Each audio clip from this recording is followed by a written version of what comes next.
friends, it's time for story time with Grandma Rita. I'm sitting by the Christmas tree and we're going to read a Christmas story. This one is Mr. Snowman.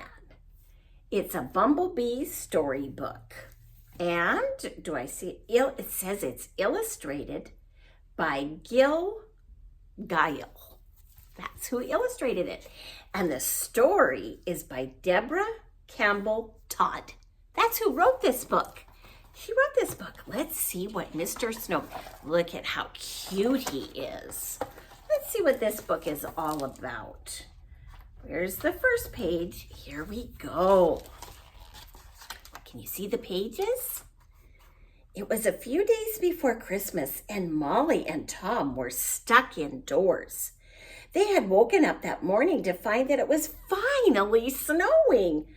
I really like the snow, said Tom, but I wish we could go out in it. When it stopped, you can go build a snowman, said Mom. Oh, how fun. Mom said they could build a snowman. Outside in the snowy garden, a little robin was flying about. He jumped from branch to branch. He was looking for somewhere to sleep and for something to eat. But everything was covered in snow. At last it stopped snowing. Out you go, said Mum. Wrap up warmly and don't forget your gloves. Molly and Tom quickly put on their outdoor clothes and dashed outside. Tom quickly made a snowball to throw at Molly. Have you ever made a snowball? Okay, turn the page.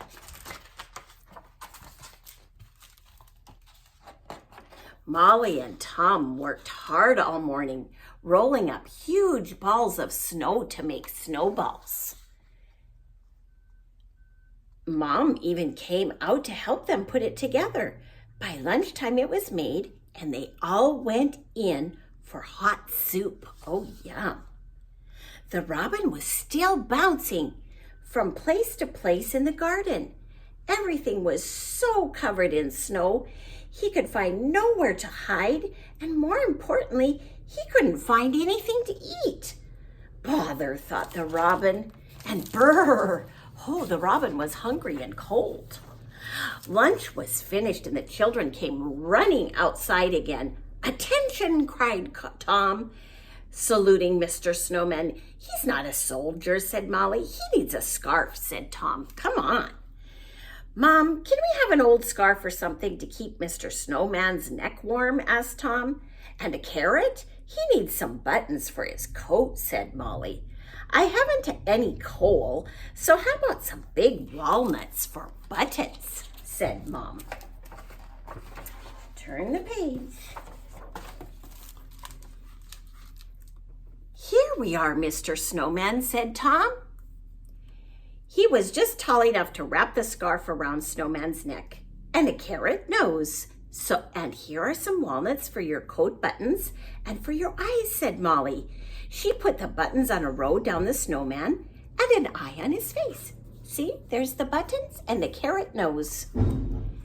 I've just thought of something else, said Tom. Mr. Snowman needs a hat. We could use one of Dad's old ones, said Molly. The children went inside and had a warm drink while they looked for the hat. The robin jumped up to the snowman. Ooh, what is the robin going to find? Turn the page. Oh, the pages are sort of stuck together. Just a second. Oh, here we go. The robin looked up at the snowman and then he flew up to the carrot nose. He sat on the snowman's nose and looked the snowman in the eye and asked him a question. Is there anything to eat around here? I'm very hungry. But the snowman was speechless. The children hadn't given him a mouth.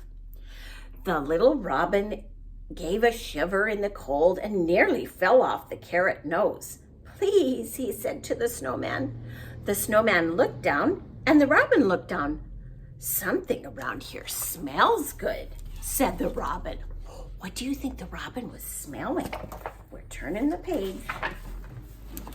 The robin spotted the walnut buttons. "Aha," he says, "good enough to eat." He quickly pecked away at the walnuts until they were all finished. Then he decided the snowman's scarf was a good place to hide out of the cold wind.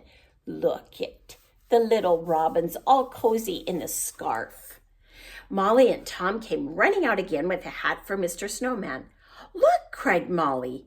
"Where have all the buttons gone?" "We'll need to get some more," said Tom. "Come on." They replaced the missing buttons with some new walnuts. See, the walnuts were all gone because the robin had eaten them. "Let's watch," said Mum. "Let's watch what happens."